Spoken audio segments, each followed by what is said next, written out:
plugged in somewhere because there's room for him somewhere in Garfield. Anyway, so with that being said, that's in September. Wow, a little birdie, 18th through the 20th. It's going to be great. So do that and just enjoy. And now, I think I got everything done. Now, if you will just clap your hands, stomp your feet, go whoop, whoop, for Pastor Errol's coming to preach.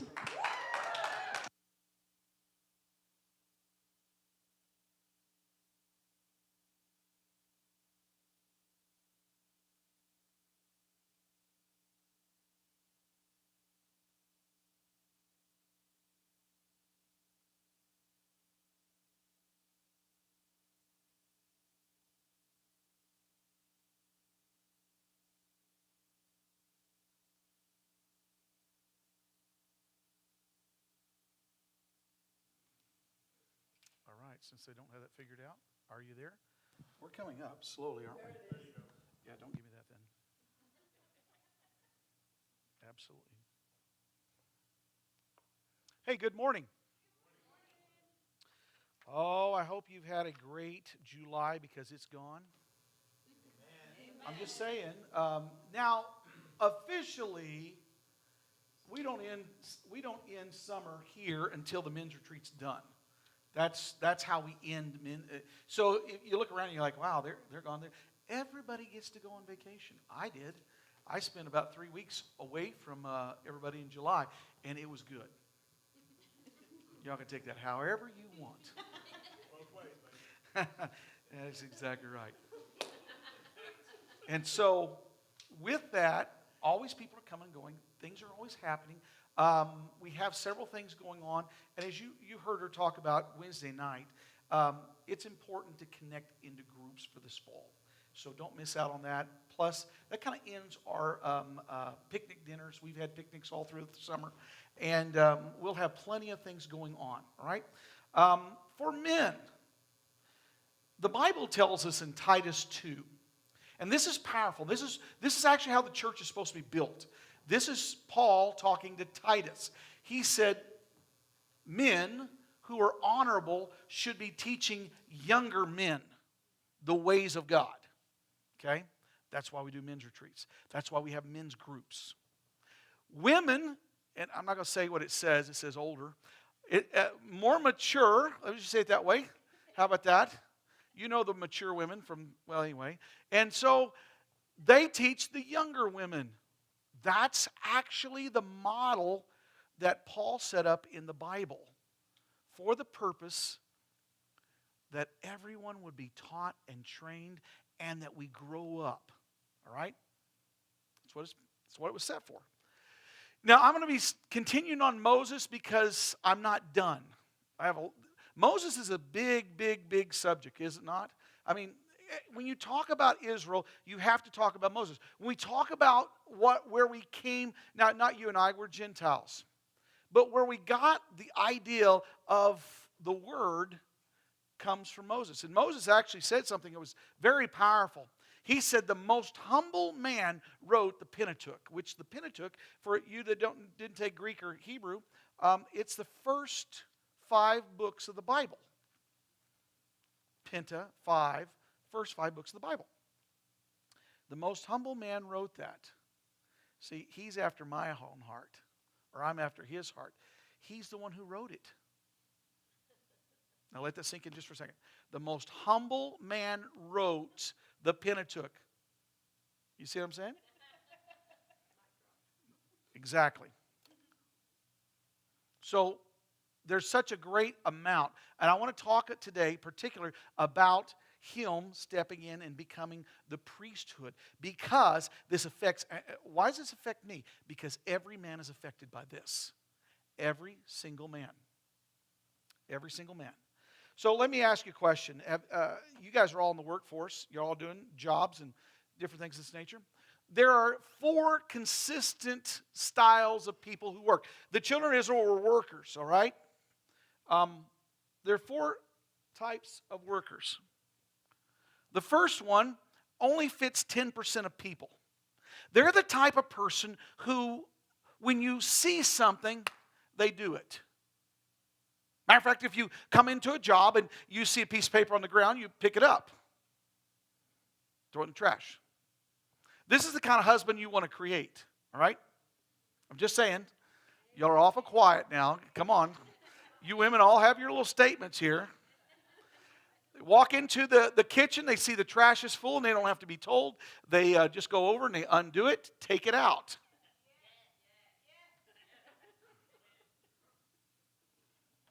If you're part of my household, there is a fairy that comes and he stands on the porch waiting for it, and it always seems to appear on the porch every morning. Because the next 50 steps are very, very difficult. It's uphill both ways in the snow to the trash can.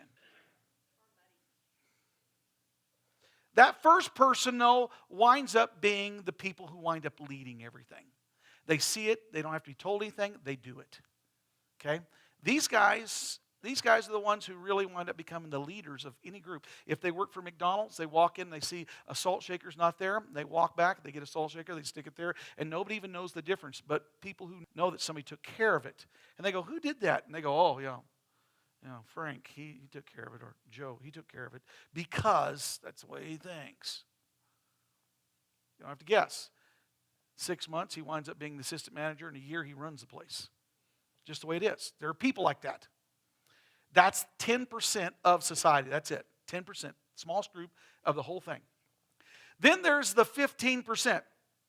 The 15% are the ones who come to you and go, what's next? What's next? I've hired a lot of guys over the years, and very few of them are the what's next, what's next. I actually, if you ever go to my job site, I have a list on the wall, punch list. Every time we get close to the end, I always have a punch list. This is what's got to be done so we can get out of here, so you can get your paycheck. Just the way it works. And so when guys come to me and they go, what's next? I go, it's right there. That's how easy it is for me. Because my brain works in linear way. I like A, B, C, 1, 2, 3, and lay it all out. That's only 15% of guys. And I tell you what, it's very unusual for a guy to go, what's next? The next group of people are the 50%ers. And they're the ones who want to be told what's next. Hey, we got to do this, this, and this today. Oh, great. And they'll go do it. 50% of half the workforce are the ones who are going to wait until they're told what needs to be done. Well, he didn't say to do that. Well, I can just tell you, if you're with the 15 or the 10% and you're the 50%, you're always going, which way, what do you want to do? Now think about I'm just putting this in place. Think about your coworkers. I'm just putting it in position. You always have somebody who's going to take care of it no matter what. You always have somebody who is what's next? What's next? And you always have somebody, they didn't say that. Yeah, you are thinking of a person. Now, don't be mean, but you're thinking of a person right now. I promise you right now, right? That's 50% of the workforce. And then that equals 75%. There's 25% left. Let me tell you the last 25%. The last 25% of those who know how to check in and know how to check out. But that in-between time, you're not sure where they're at. Yeah. You're not sure where they're at. We had a guy years ago, I worked for a company that was the biggest oil field supply company in the world. And I just worked for him for a short time, and I'm the guy that takes over. I'm like, what do we need to do? What do we need to do? What's next? And they're like, slow down. We don't have a plan yet. You should have a plan. You're the leader. Then we had another guy, and I'll use his name. His name was Steve. And we called him See You Later, Steve, because we didn't know where he was at. I'm just being honest. Because he was a sales guy who had to run the counter, but every time we needed him, it was like, where's Steve? I don't know. He said, see you later.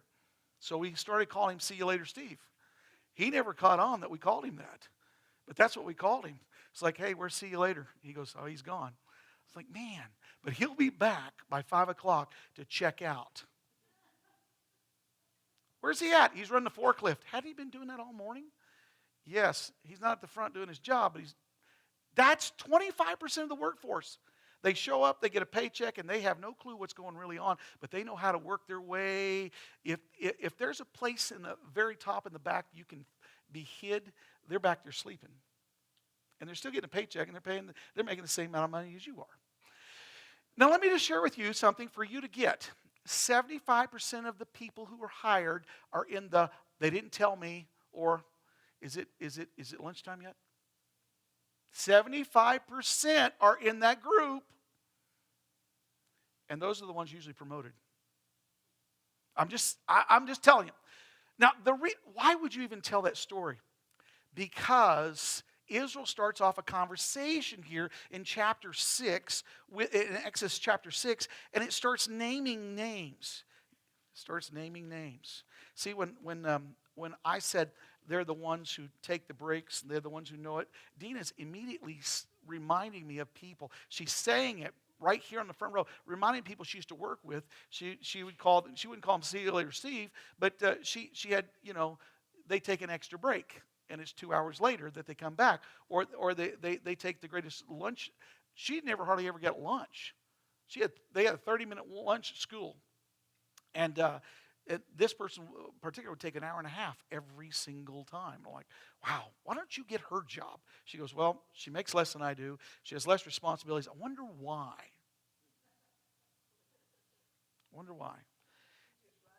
I'm telling you, riding the clock is exactly right. So what does that have to do? It has everything to do with this passage right here. It has everything to do with this. So I want you to catch this first part of it, and then I'm going to go to the scripture here, okay? Here are the heads of their fathers. Every tribe, it declares who the fathers are and who the sons are, and it looks like a phone directory. What are we establishing? What the 10%, what the 15% is, what the 50% is? What the 25%. We're establishing the 75%, but we have to have the leaders. Why? Because later on, when we get ready to go, how quick do you think Moses was ready to leave? I mean, it was like 3 million people. You better get ready quickly, right? So the 75% can't run this, right? We don't need those who check in and go, well, see you later, I'm going to go take a nap now. What's going on Facebook? We need those guys who are absolutely ready to go. So the 10 and the 15%, that first part, are the ones who have to be ready. So the Bible lists these guys and says, these are the leaders. These are the fathers. So when we get ready to move, because it's going to come one day and it's going to be like, get ready to leave. You're going to call on these guys and they're going to turn to their family and say, remember what I said? Let's go. Hitch up the mobile home, we're leaving. That's pretty much the way it was. Get on your camels, get on your donkeys, we're going. And the Bible even describes how they were told to get ready to go. Now I'm going to tell about it later again, but they said this, when you prepare the meal, this is what the Passover later became, we're going to have roasted meat only. You're going to have bread without yeast. Why? Yeast takes time to rise. Dina she is more of a baker than anything. I mean, she bakes breads. And I'm telling you, the boys at Thanksgiving are like, hurry, hurry, hurry, hurry. They come down early on Thanksgiving morning because they know fresh bread is being baked. We could care less about breakfast, but we want the bread. So by the time we get to lunch, Thanksgiving, there's no bread because it's already been eaten with the coffee. But it takes time. She gets up in the middle of the night and punches that thing back down, and it rises again, and she punches it back down. And then there's pockets and holes in it from where the yeast was. We don't have time for that. That's what he's saying. And everything you got, get it ready. Put it in your backpack. Get ready. Because when we say go, it's go. We don't have time to waste. I got to do this. You're staying then. Have you ever threatened your kids? You're staying. Not, I'm just saying. You're going to see taillights one day, and you're going to wish you hadn't. And when you do, I'm going to make the block. I'll come back and pick you up, but you don't know that yet. But right now, if you don't have everything, It's funny to watch. I mean, it's funny. Our daughter played basketball, and it's like, you don't have your socks? What is wrong with you? Well, I couldn't find them. You got like 50 pair and you can't find them? Nope, can't find them. Mom didn't take care of them, put them back in the drawer. Trust me. See, they conditioned me. See how that works? It went backwards. That's why I go to the drawer and go, there's no socks. I don't understand. Every family had to get ready. So here's the question that's going to be asked, and God says this question. He says, what miracle do you have? That's what you're going to be asked. So I want you to think just for a minute. What do you have that's powerful in your hands? This is the question you, Moses, and Aaron are going to be asked. What powerful do you have in your hand? Because when you get before Pharaoh, he's not going to hum-haw around. He's going to look at you, Aaron, and go, you've been in my presence before. What do you got? Don't waste my time. Look with me in Exodus chapter 7, and it'll be on the overhead. Verses 8 through 13, or maybe it'll be on the overhead. I didn't prep them. I'm sorry about that. That's my fault. So let me just read it to you, and you listen on. Then the Lord spoke to Moses and Aaron, saying, when Pharaoh speaks to you, saying, you shall say to Aaron, this is Exodus 7, 8 through 13. Take your rod and cast it before Pharaoh, and it'll become a serpent. So Moses and Aaron went into Pharaoh, and they did so, just as the Lord commanded. And Aaron cast down his rod before Pharaoh and before his servants, and it became a serpent. Boy, you guys are good. Thank you so much. But Pharaoh also called the wise men and the sorcerers. So the magicians of Egypt, they also did in like manner with their enchantments and incantations. For every man threw down his rod, and they became serpents. But Aaron's rod swallowed up their rods. And Pharaoh's heart grew hard, and he did not heed them as the Lord would say. Here's what God said to Aaron and Moses. I'm going to harden his heart, but he will heed to you. Can I ask you, when you pray, does it happen every time the first time? But there are times it does happen the first time, right? I mean, there is for me. You say, well, you're just favored pastor. No, I'm just like you. There's times it takes a little bit, and I have to be persistent on things. And there's things I go through, and things, you see, I'm not different than you are, but my relationship has been, pretty unique because I stand here instead of sit there all the time. And I have to think through the process. And I have struggles just like you have struggles. And I have days that are just not much fun. Or I have moments that are not fun. And you know what I do? That's the days I pray even harder. That's the days the Lord asked me, what do you have in your hand? What do you got in your hand? Well, think about what he had in his hand. Now, you remember we talked about Moses standing there. And he said, who should I say sent me? And he stuttered, so it's fair. And he said, I am. Throw your rod down. So now he's saying, Aaron, you throw your rod down. Now, wait a minute. Aaron's rod was very important. It was establishing the priesthood and the leadership. Every man in every household was given charge to step up. That's why I didn't list the ladies here. Every man was given charge to step up. Every man carries some kind of authority. And the authority you carry that's greatest is the priesthood. The authority you carry. This is why we do so much with men and spend so much time and energy on men's retreats. And actually, for years, when we talk about what I've got to do is lead men. Lead men. And it's well known. I always lead men. And even when we go overseas, it's lead men, charge men. Why? Because if you win the man, you won the house. Just how it is. I ask Wayne Niffen, who's been a minister for many years. You'll hear him in a couple weeks. He'll be here preaching in a couple weeks. He's one of our elders, but he's external versus internal. And I said, you pastored in the 70s. He wound up pastoring our mega church for many years. And, they were very busy. And I said, you're always charging men, always charging men. And I said, What was it like? I was a kid in the 70s. I was a kid in the 70s. So, 1970s. And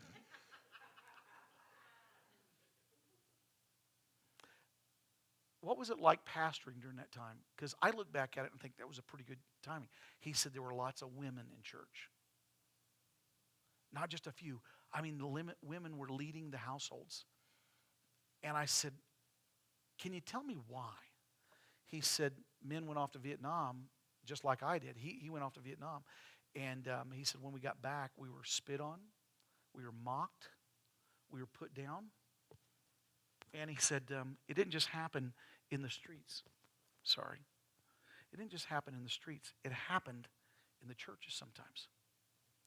And he said, so why would you want to go somewhere where people mocked you?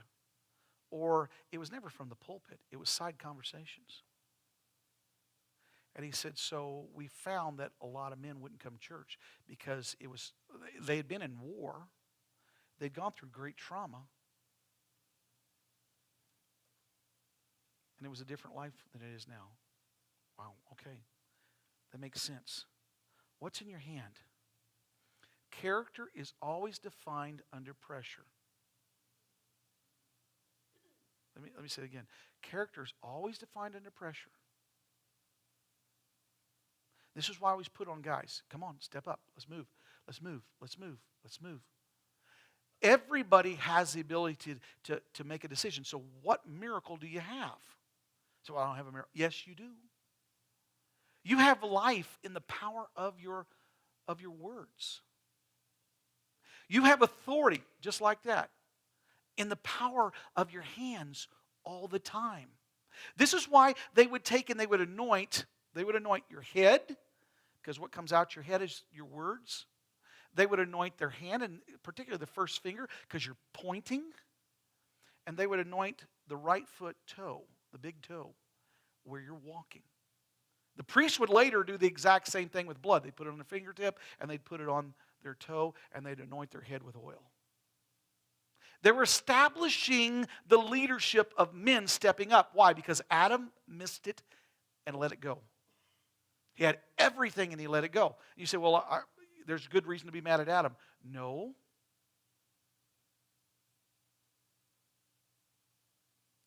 But now that we know, let's step up. Moses and Aaron did exactly as God told them. He threw the staff down. Bam! It turned into a snake. You notice they didn't jump back because Moses had already told him, hey, here's what's going to happen when you do it. And that snake, who knows? If it was West Texas, it had curled up. But that snake laid there, and you got to realize, snake to Pharaoh was spiritual. It meant something. They were awed by it. That's why if you see the hieroglyphics and all the artwork, you'll see a snake in it. The magicians, he called them in, they all did the exact same thing. Now watch this. They did it from a natural. They did a David Copperfield quick trick. You don't know who that is? I don't know who the modern one is. The great one I can remember is David Copperfield. I'm not old enough to remember the other guy, Houdini. And they threw it down. What were they throwing down? A stick with a snake. So it would appear like they did the same trick. You see? The difference was his snake, Aaron's rod, started swallowing the rest. That would have been a sight to see, wouldn't it? One right after the next started eating them all right in front of him. That would have been an interesting sight to see. And then when he reached down, he picked it back up and it became a rod again. And you know what the magicians did? Now, it doesn't show it in chapter 7. But later on, you see what the magicians do. They go, oh, that I don't know who that is, but that's God. Let me ask you a question. When God does something in your life that's a miracle, and your friends go, yeah, you believe in God, let's see something happen. Because if you serve God very long, it's going to happen where people go, yeah, you serve God, especially the people you work with, because they're part of the 75%. And then when God does, they go, oh, that couldn't have been you. See, God infuses into the natural from the Spirit. He infuses into it. How does that work? Well, there is a spiritual world and there's a natural world going on all at the same time. God created the natural. Therefore, the Creator can speak into it all the time. Moses and Aaron, snake, ate their serpents. And Pharaoh's magicians, that was God.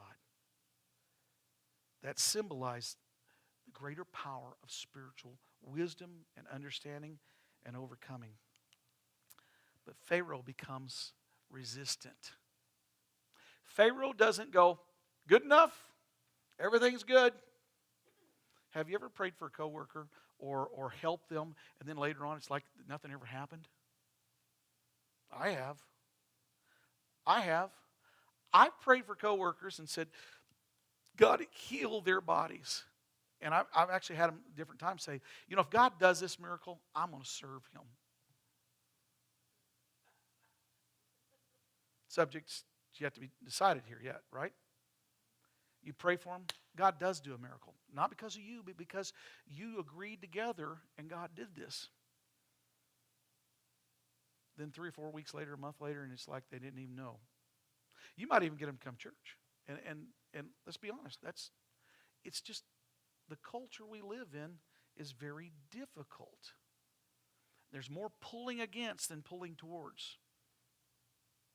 You, my friend, have made the choice to pull towards. Thank you. Thank you. Pharaoh's heart got harder. Now watch this.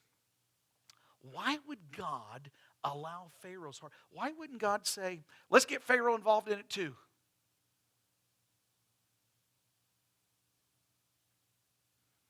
Well, they represent the old life. There's a coming out that has to happen. If they never come out, it never starts this journey. We must start the coming out of certain things. Now, I'm not against having TVs. I'm not against having cell phones. I'm not against having all these. Man, I like having cars. I go up to Kansas and there's Amish and there's Mennonites and they don't do all that. You'll see 4 young ladies, teenagers, in a tractor running full speed. I mean, that tractor's hitting everything at 35, 40 mile an hour. It has no suspension. It's just bouncing along through an intersection. You kind of laugh and go, there's their jalopy right there. Because they're not allowed to have a modern car. And I go, I'm not that far behind. I'm much more advanced than that.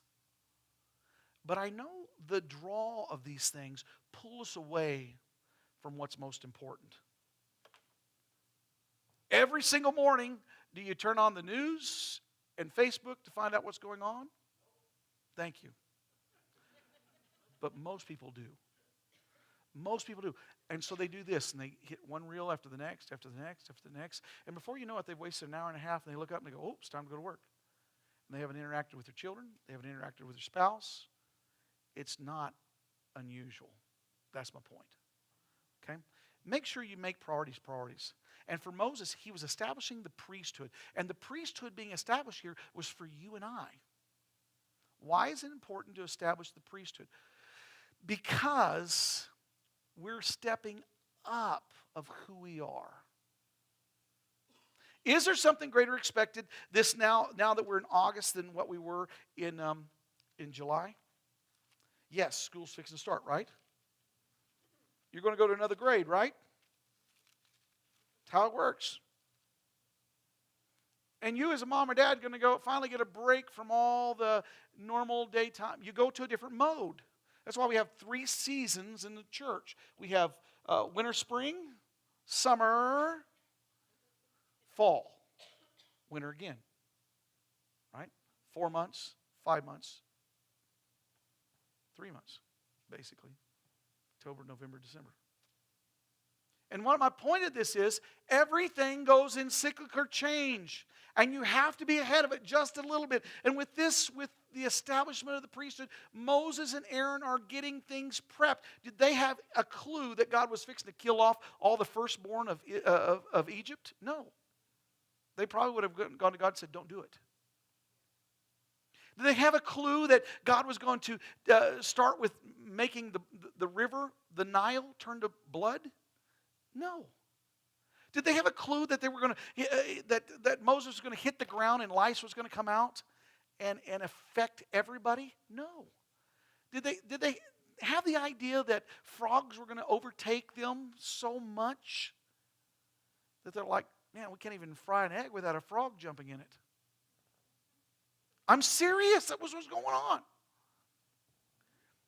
How severe does it have to get before you're ready to leave something? How bad does this have to be before you say, I'm stopping this? For the Hebrew children, they got used to all these things. I seen something the other day that I think is interesting. Very interesting. They've got this, they're working on this technology that you can actually instill a mobile device on the side of your head. It's right on the side of your head. And it actually reads rhythms in your brain. Now watch this. So that another person can do the same thing and we can connect. It's actually being invented right now. You say, oh my gosh. AI technology is going to be interesting. And they said the biggest problem we're having with it is people are having headaches from it. You think? This is part of the technology that's being challenged. Now, why is that so important to know? How much of what we've got is going to become something we go, ugh. Some of it's good for us. Some of it's bad for us. You stood in line just like I have, and they can't find a price on something. When years ago, some of y'all remember years ago, had the price right on the jar. It's not going to scan. So today it's free. No, I got to go, hold on just a second. I got to get somebody to go find it. And it takes them 20 minutes to get back to you and for $1 off. I just don't even need it. Why is that so important? When is something going to become so that you give up on it?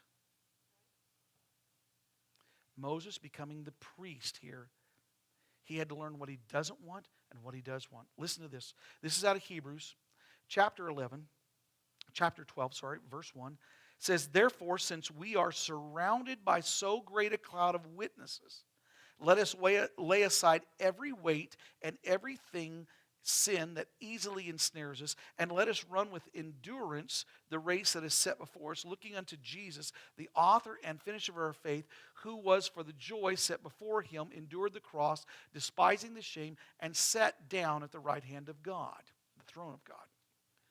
You and I were given this opportunity as men to become the priest of our home.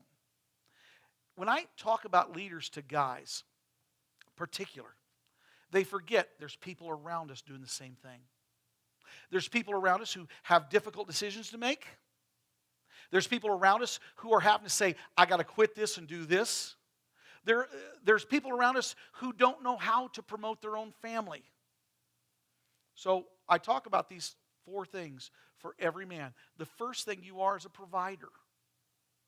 Period. Every one of you guys know that.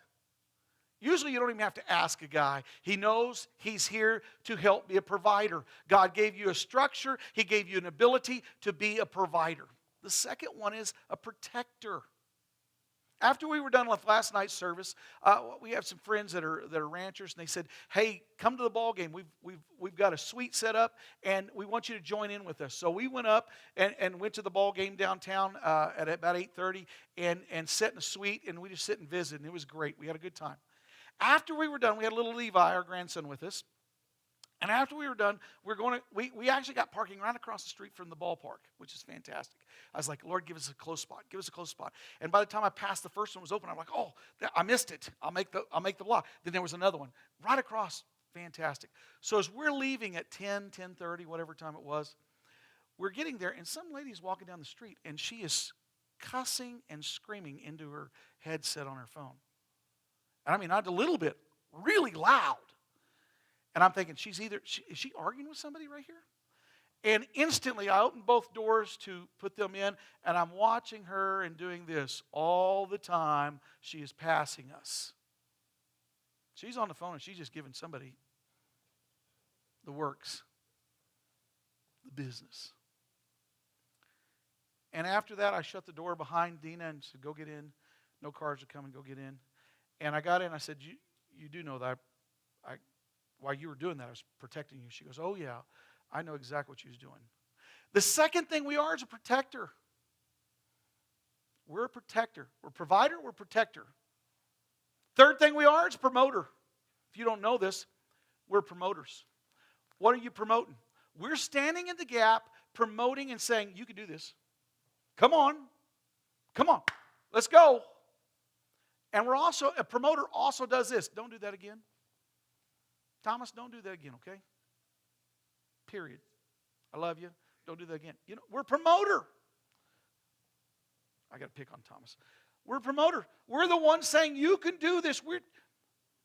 And the fourth one is we're the priest. And this is probably the least known of all for men.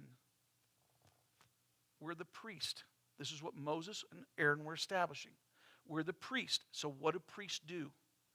They go to God on their family's behalf.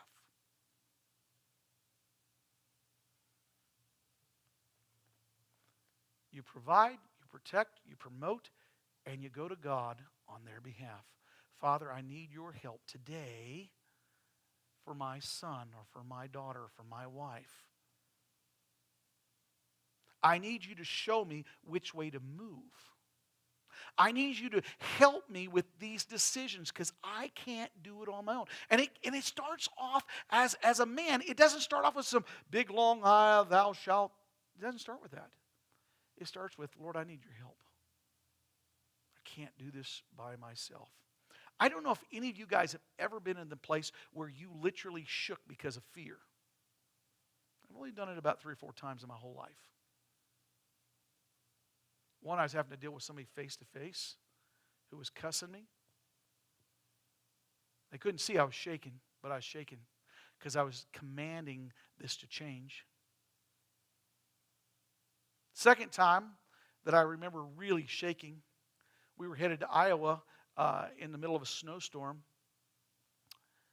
And Ashley was 2 years old, right at it. And Dia's next to me, and she's just depending on me to, I know the way, it's no big deal. And we were moving there, and it was beautiful in Oklahoma City when we left. We got to Kansas City, and it's snowing silver dollars. And we still got 2 or 3 hours to go. And as we're driving, I'm sitting there shaking. And I'm sitting there going, Lord, you have to help me. You have to help me. I was 23 years old. You have to help me. Because first of all, I put my family in this position. And I'm scared to death it's going to fail. We're going to spend the night in the ditch. I look in my rearview mirror after I pray that, and there's 20 cars behind me. I'm the leader. If there's somebody stupid enough to be in front, I'm following them. I could see just traces of the white line.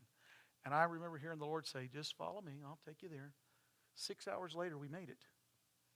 Scared me to death. I literally was shaking. And I don't think Dina could see that.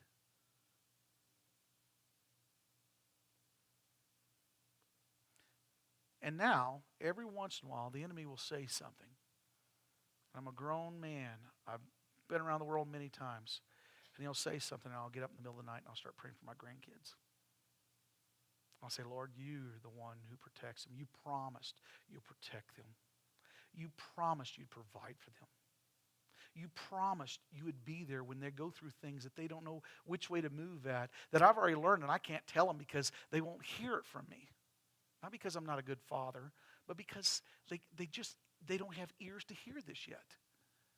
Will you help them make the right decision? And if they mess it up, if they totally mess this up, Father, I'm still going to stand in the gap.